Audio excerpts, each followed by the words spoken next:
September 2019. A research vessel is sitting in the Pacific Ocean, roughly 75 miles off the coast where California meets Oregon. And on board are scientists from NASA.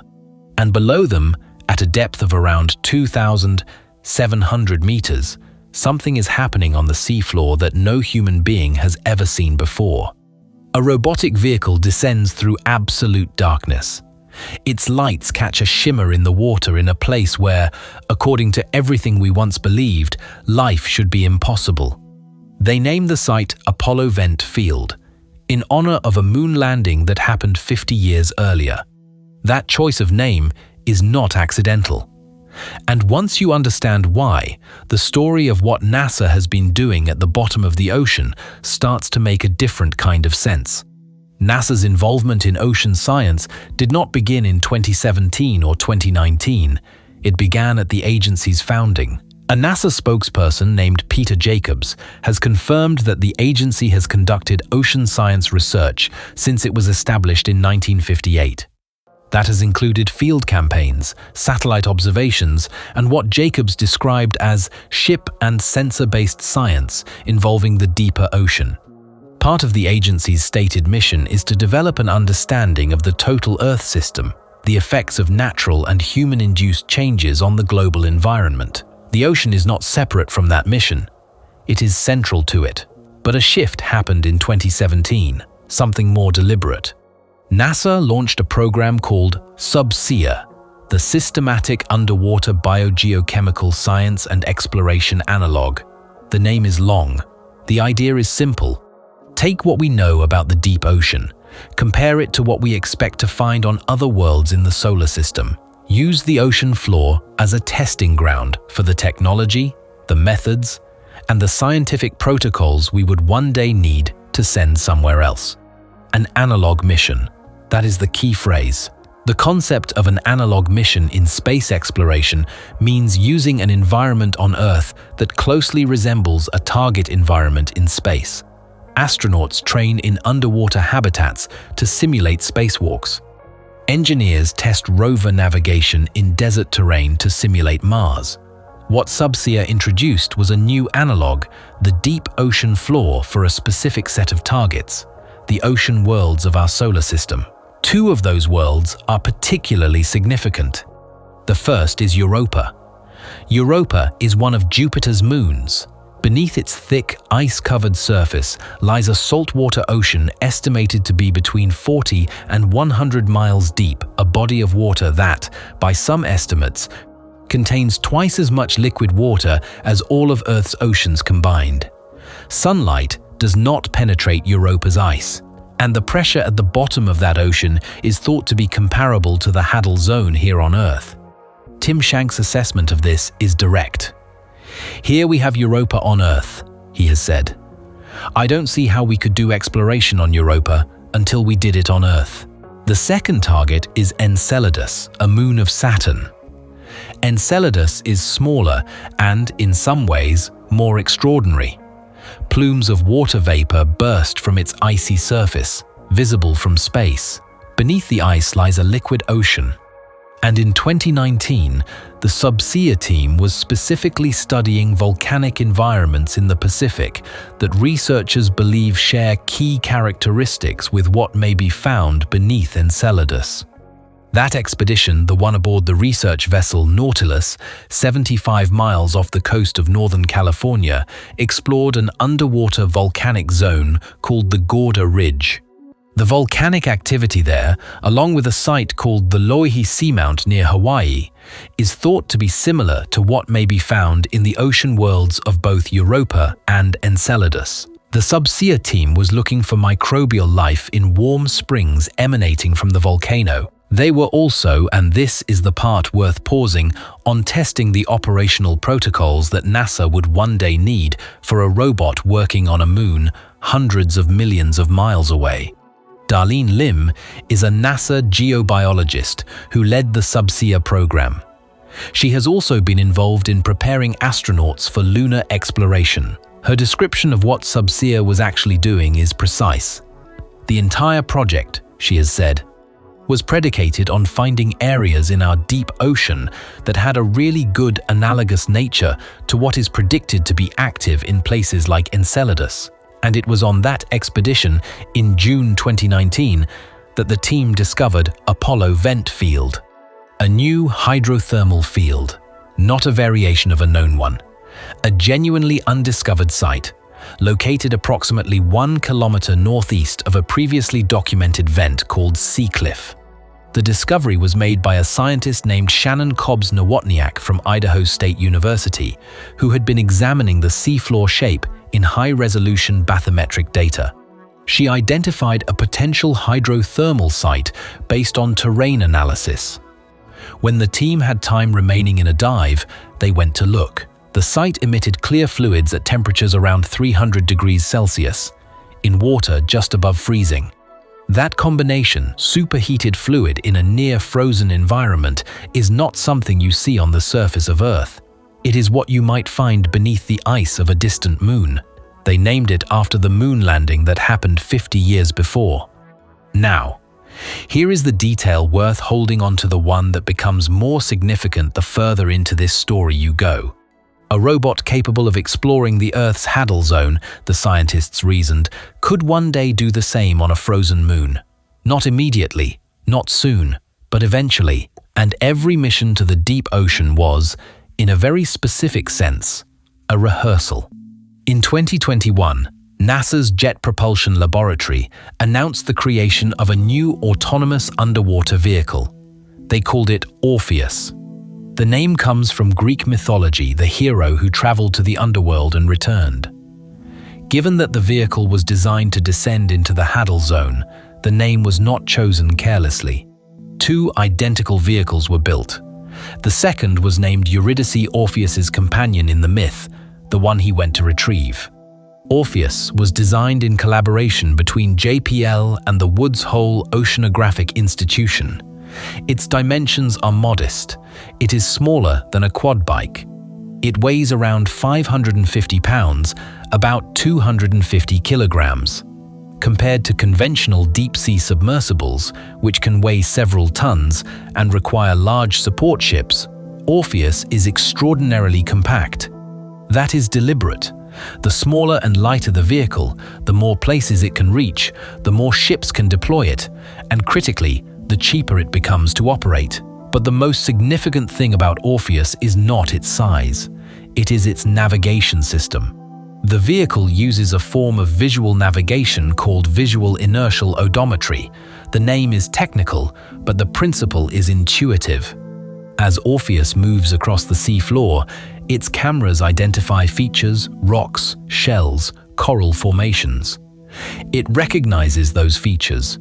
It builds a 3-dimensional map, using them as landmarks. When it returns to an area it has visited before, it recognizes the unique distribution of those features and uses them as a starting point to extend its exploration further.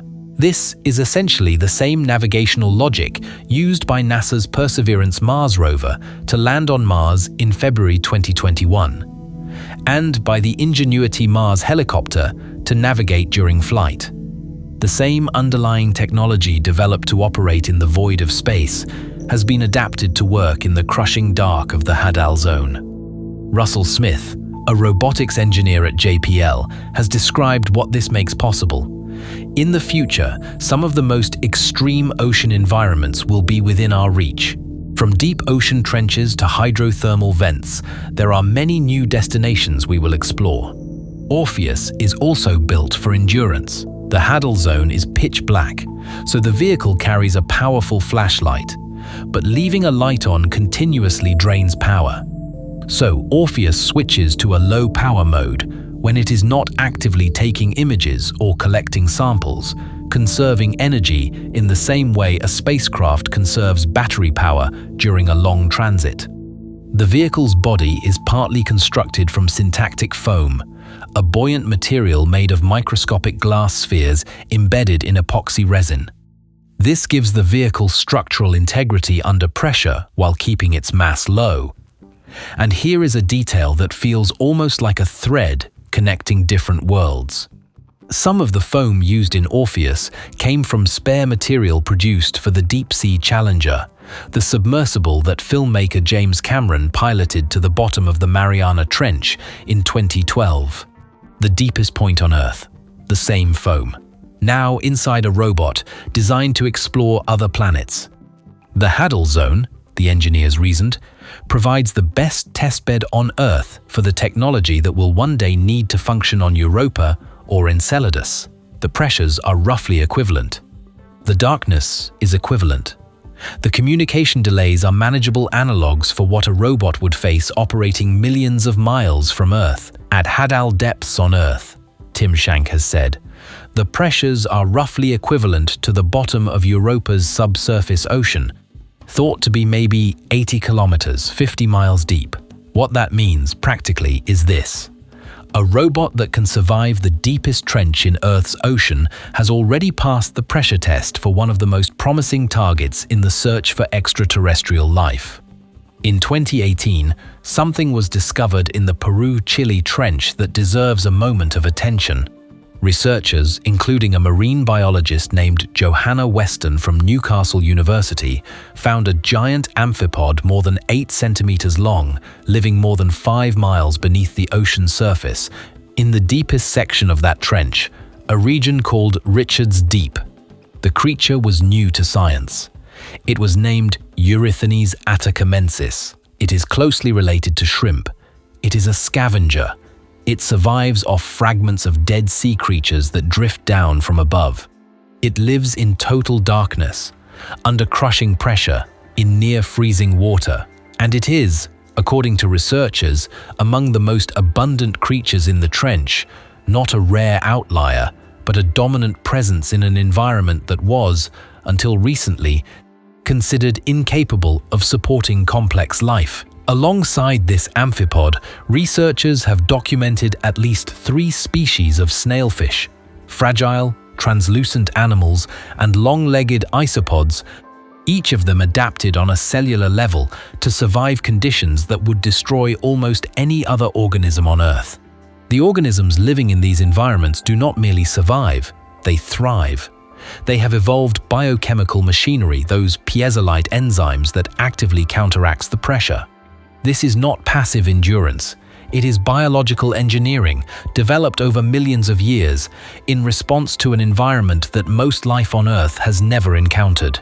But here is where the story tilts into something even stranger.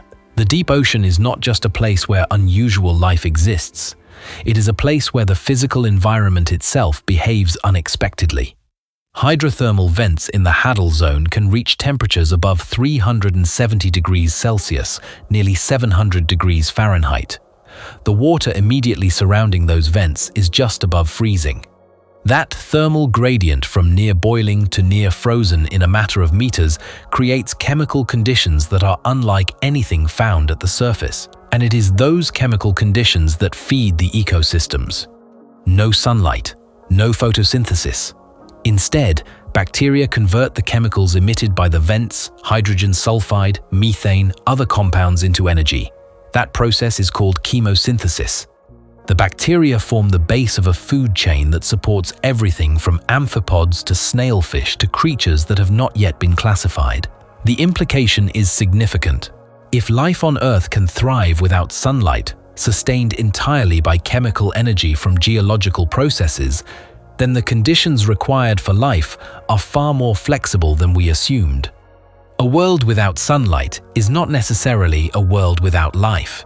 Europa, orbiting Jupiter over 400 million miles from the Sun, receives almost no solar energy.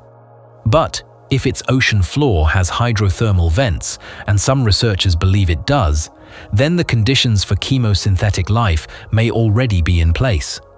That is not a confirmed fact. It is a hypothesis. But it is a hypothesis that the deep ocean makes plausible. And plausibility in science is where everything begins. To understand how little we actually know about the ocean floor, consider this comparison. Ships equipped with sonar instruments can make direct, highly detailed measurements of the sea floor. This is the most accurate mapping method available. As of the time of this writing, only about 25% of the ocean has been mapped this way. The other 75% has been inferred approximated using satellite data. For decades, that satellite data was limited. The resolution of the best gravity maps derived from traditional satellite altimetry was roughly 12 to 16 kilometers per feature, meaning that any seafloor structure smaller than about 16 kilometers across could not be reliably detected from space. In December 2022, NASA launched a satellite called SWOT, the Surface Water and Ocean Topography Mission. SWOT was developed jointly with the French space agency CNES.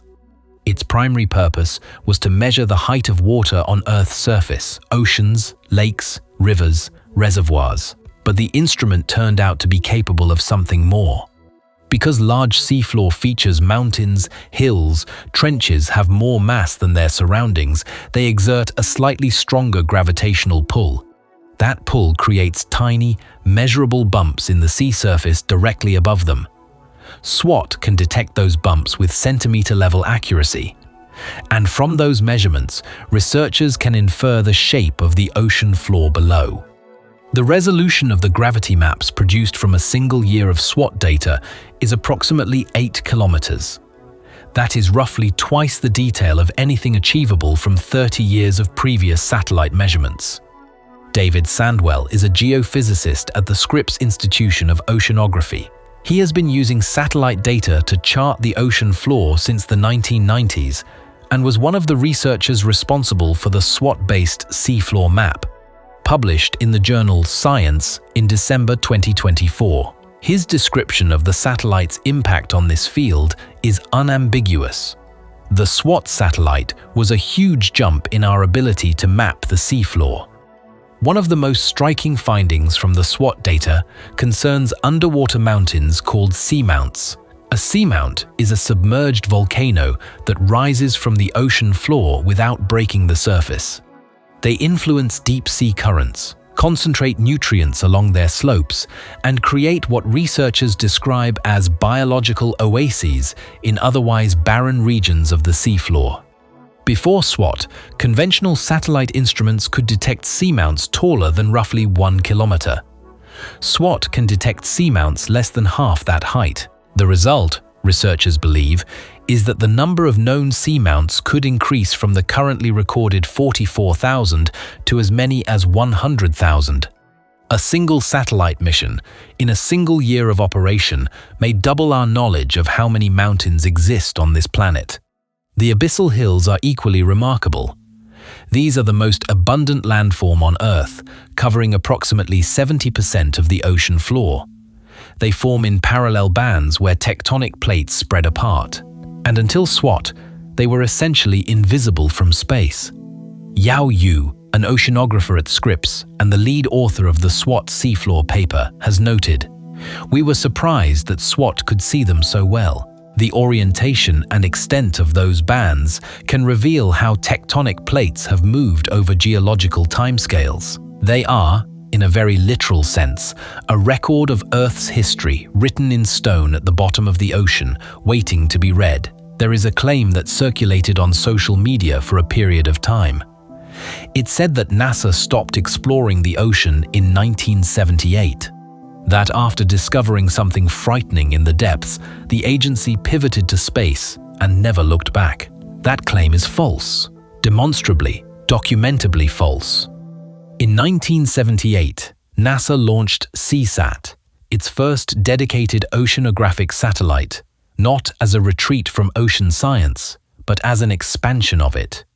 The satellite malfunctioned after 105 days due to a short circuit, but the agency continued. It has continued ever since. What is true, and what makes the false version of the story so persistent, is that what NASA has actually found in the ocean is genuinely difficult to process. Life in complete darkness. Ecosystems sustained by chemistry instead of sunlight. Creatures with cellular machinery specifically evolved to survive pressures that would destroy everything we know. A seafloor we have barely mapped, mountains by the tens of thousands that we only recently learned existed. A zone at the bottom of the world, the Hadal Zone, that covers an area the size of Australia and remains, in most of its extent, completely unvisited. The truth is stranger than the rumor. It always is. What NASA is actually doing in the ocean is not running from a discovery. It is using the ocean as a lens, a way of understanding what life looks like when it is pushed to its limits.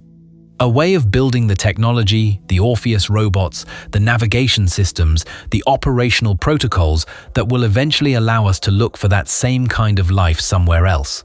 Darlene Lim, the NASA geobiologist who led Subsea, has described the relationship between ocean and space exploration as one of mutual benefit. Everything we learned by working together with the oceanographic community, she has said, has been completely invaluable, really priceless, in helping us have confidence in the process. Laura Lorenzoni, ocean biology and biogeochemistry program scientist at NASA, frames it differently but arrives at the same place. This is critical for life on Earth, she has said of NASA's oceanographic work. And the sustained measurements NASA has done and continues to do are fundamental for ensuring a sustainable use of our ocean resources. So the ocean exploration continues. The robots are being built, the maps are being drawn, the vents are being catalogued, the organisms are being studied. And with each descent, each image, each temperature reading, the picture of what the deep ocean actually is becomes a little more detailed and, somehow, a little more strange. We are still in the early years of understanding what lives down there. We have mapped less than a quarter of the floor of our own planet's ocean. We have visited only a fraction of the Hadal Zone. We have almost certainly missed things, creatures, structures, processes that would change how we think about life and about Earth. And we have built a robot from the same foam used to reach the deepest point on Earth that uses the same navigation software as a rover on Mars and are lowering it into the darkness to look, not because we are afraid of what is down there, but because we are only just beginning to understand that the most profound question in science might not be answered by looking up, it might be answered by going down, and the ocean is still waiting. Before NASA sent robots to the ocean floor, it sent people. Not into the Hadal Zone, not that deep, but deep enough to feel, in a very physical way, what it means to live and work in a world that is completely sealed off from the surface.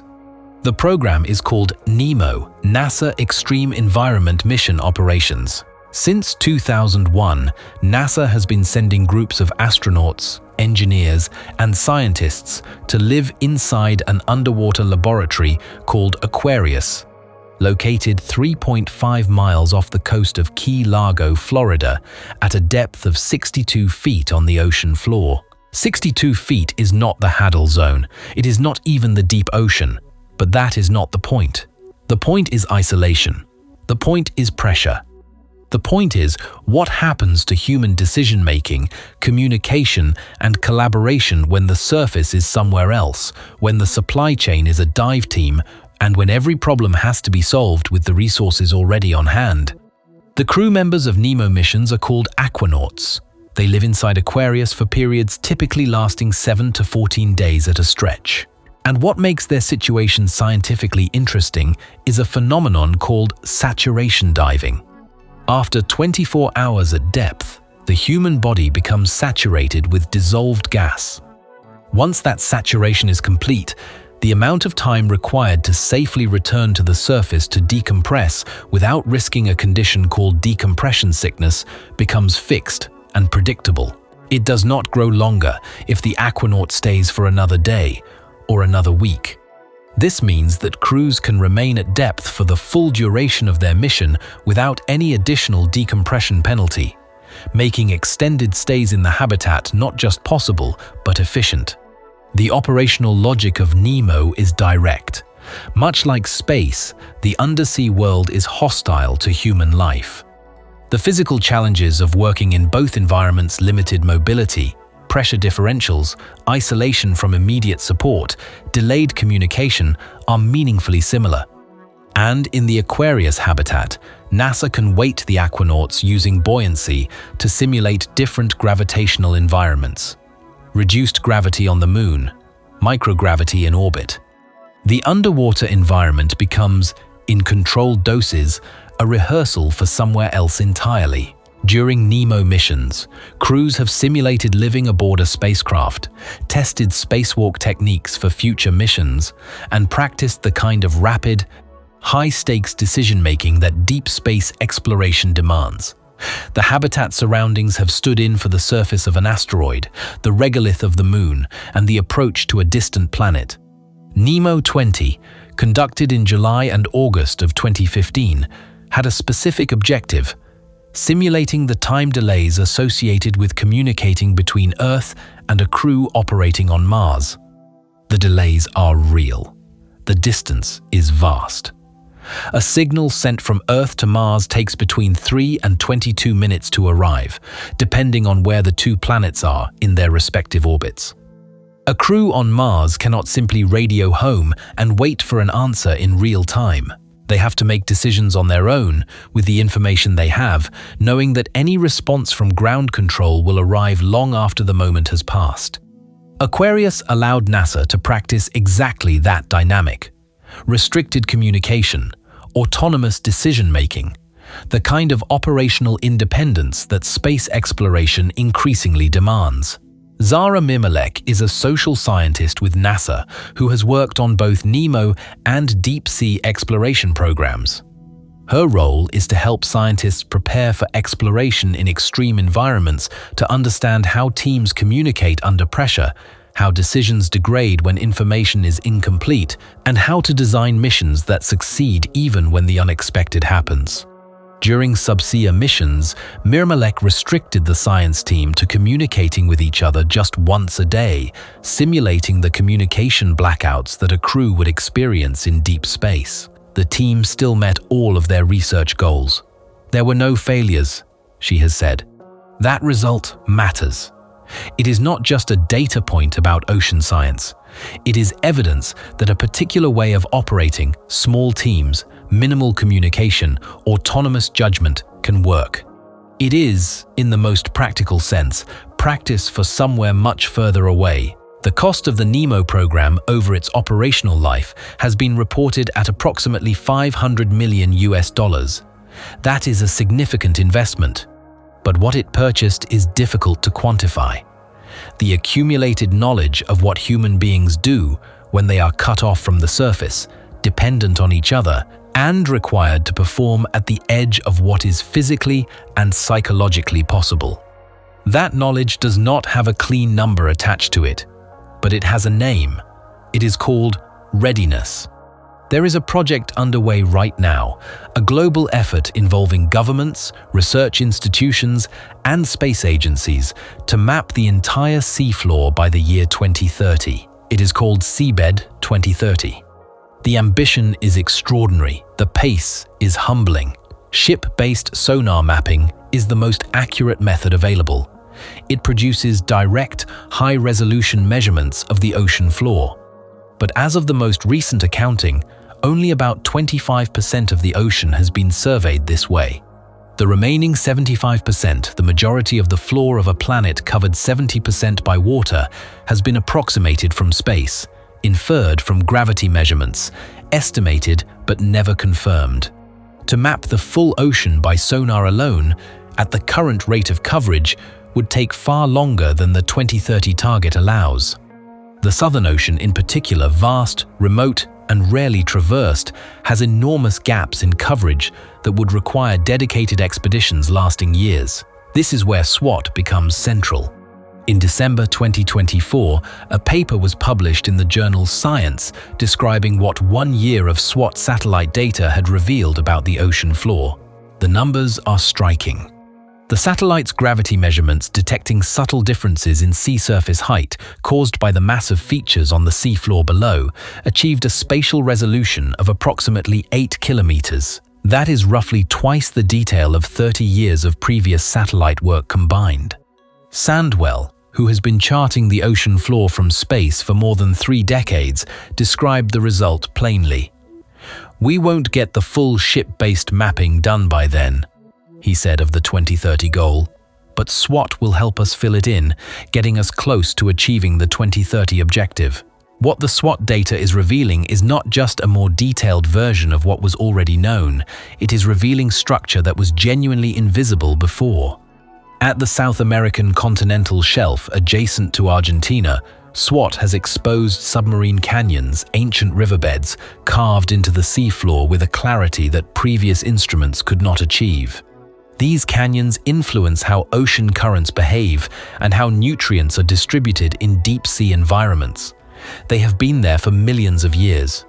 We are only now seeing their full shape in the Weddell Sea, east of the Antarctic Peninsula, a region largely covered by ice, where conventional satellite coverage has always been incomplete. SWOT has revealed what researchers describe as a herringbone pattern, a series of fracture zones and spreading ridges that record the ancient movement of the South American, African, and Antarctic tectonic plates. The pattern stretches back to the late Jurassic and early Cretaceous periods. It is a geological archive of continental movement written on the sea floor, now readable for the first time from space. In the Canadian Arctic, in a region called the Sverdrup Basin, SWOT has produced maps of rift zone structures with a resolution better than airborne gravity surveys that took decades to accumulate. Linear patterns of alternating highs and lows in the gravity data, the signature of ancient faults, grabens, and horsts, are now visible in detail that will refine tectonic boundary maps of the entire Arctic domain. Each of these findings represents not just a new piece of scientific data, but a correction to decades of approximation. The ocean floor is not what we thought it was. It is more varied, more structured, more geologically active than the coarse maps suggested. And in those variations, in those structures that concentrated heat and nutrients and altered the flow of deep currents, life had been finding its way for millions of years. The implication for everything from tsunami modeling to undersea cable routing to climate science is direct. Deep ocean currents carry heat and carbon dioxide around the planet. They are regulated, in part, by the topography of the seafloor, by seamounts and abyssal hills that deflect and accelerate those currents in ways that existing models cannot fully capture. Better maps mean better models. Better models mean better predictions. And better predictions mean a more accurate understanding of how the ocean is changing and what that change will mean for the surface world above it. Nadia Vinogradova-Schiffer, who leads physical oceanography programs at NASA headquarters in Washington, has framed what is at stake beyond pure science. Seafloor mapping is key in both established and emerging economic opportunities, she has said, including rare mineral seabed mining, optimizing shipping routes, hazard detection, and seabed warfare operations. The ocean floor is not just a scientific subject. It is infrastructure, it is resource, it is strategic terrain, and right now, most of it is a blank. That blank is shrinking. Slowly, satellite pass by satellite pass, sonar track by sonar track, the picture is filling in. And what it is showing, mountain ranges, ancient canyon systems, fracture zones that record the full history of the planet's moving plates, suggests that the blank was concealing something far more complex than anyone expected. There is a question that sits beneath all of this, unstated but present in almost every mission, every robot, every grant proposal and expedition debrief. It is not a technical question. It is a philosophical one. Are we alone? That question is usually framed in terms of the Cosmos telescopes pointed outward, radio signals monitored for patterns, exoplanets analyzed for chemical signatures of habitability. The search for extraterrestrial life is typically imagined as a search conducted at interstellar distances, aimed at stars so far away that the light we receive from them left before human civilization existed. But the deep ocean has quietly reframed that question. And the reframing is significant. Before 1977, The dominant model for life on Earth was built around a single energy source: the sun. Photosynthesis was not just the most common pathway for life to produce energy. It was understood as the only viable foundation for complex ecosystems. Life required sunlight. Sunlight required proximity to a star. Therefore, life required proximity to a star. That model was wrong. Not partially wrong, fundamentally wrong. The discovery of chemosynthetic ecosystems around hydrothermal vents established that life can sustain itself on chemical energy alone, on the heat and minerals released by geological processes deep in the seafloor, with no sunlight required. The food chain does not have to begin with a plant.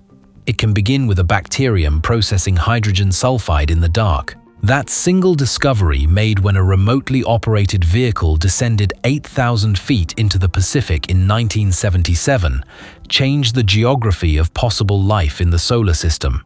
Europa now becomes a candidate, not a speculative one, a serious one. If its ocean has hydrothermal vents, and the evidence from Europa's surface suggests it might, then the conditions for chemosynthetic life could exist there right now, in an ocean that has been sealed beneath ice for billions of years, far from any star's warming light. Enceladus becomes a candidate. Its water plumes contain organic molecules and molecular hydrogen chemicals that, on Earth, would serve as a food source for certain types of microbes. The conditions in its subsurface ocean may already support the first steps of a food chain. These are hypotheses. They are not confirmed, but they are informed hypotheses built on a foundation of evidence gathered in the deep ocean of our own planet. Every amphipod found in the Hadal Zone, every snailfish documented near a vent, every Paislite enzyme characterized by a marine biologist adds a data point to the argument that life is more adaptable than we assumed, and therefore that the universe is more hospitable to it than we feared. Russell Smith of JPL, who is part of the Orpheus engineering team, has articulated the connection directly. The ocean floor is a great test bed for us to develop the technology that we need in order to have a successful mission to one of these ocean worlds. And Tim Shank has gone further.